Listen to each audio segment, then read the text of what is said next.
Assalamualaikum warahmatullahi wabarakatuh. Perkenalkan, nama saya Dinda Amelia, NIM saya 2203060004. Di sini saya akan menjelaskan tentang fungsi dari bagian-bagian sel hewan serta perbedaan sel hewan dan sel tumbuhan. 1. Ada nukleolus, dikenal sebagai anak inti sel, berfungsi sebagai mengintesis berbagai macam molekul RNA yang digunakan dalam perakitan ribosom. Yang kedua, ada nukleus, berfungsi sebagai menyimpan informasi genetik dalam bentuk DNA, mengontrol pertumbuhan dan pembelahan sel. Yang ketiga, ada ribosom, adalah organel sel yang memiliki tekstur padat dengan ukuran kecil, memiliki fungsi utama dalam proses sintesis protein. Yang keempat, ada vesikel, berfungsi sebagai wadah transportasi untuk menyimpan dan mengangkut zat antar organel dalam sel ke membran sel. Yang kelima, ada retikulum endoplasma kasar, berfungsi untuk mengambil bagian dalam sintesis protein lalu mengangkut protein ke bagian lain. Yang keenam, ada badan Golgi, berfungsi sebagai tempat mengolah dan memodifikasi protein, berperan sebagai proses ekskresi seperti ginjal.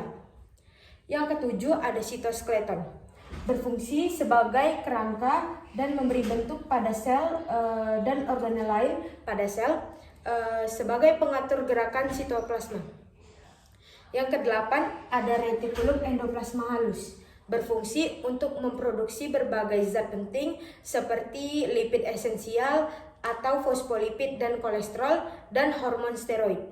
Yang kesembilan, ada mitokondria, berfungsi sebagai penghasil energi di mana setiap asupan makanan yang masuk ke dalam tubuh akan dipecah menjadi molekul yang lebih sederhana seperti karbohidrat.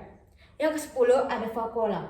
Pada sel hewan berfungsi membantu endositosis dan eksositosis. Vakuola berperan sebagai wadah untuk lipid dan protein. Yang ke-11, ada sitosol, berfungsi sebagai tempat terjadinya reaksi metabolisme seperti sintesis protein, sintesis asam lemak, dan glikosis. Yang ke-12, ada lisosom, adalah organel sel berbentuk kantong yang diselubungi oleh membran tunggal dan berfungsi untuk mencerna makanan menjadi makromolekul. Yang ke-13, ada sentriol, berfungsi sebagai pembelahan sel dalam bentuk spindle dan membentuk selia dan flagela. Selanjutnya, ada perbedaan dari sel hewan dan sel tumbuhan, yaitu 1. Terdapat sentriol, 2. Tidak ada pembentukan dinding sel, 3. Ada kutub animal dan vegetal, 4. Jaringan sel hewan bergerak menjadi bentuk yang berbeda, 5. Terdapat proses gastrulasi. Pada sel tumbuhan, 1. Tidak ada sentriol, 2. Terdapat sitokinesis dan pembentukan dinding sel, 3.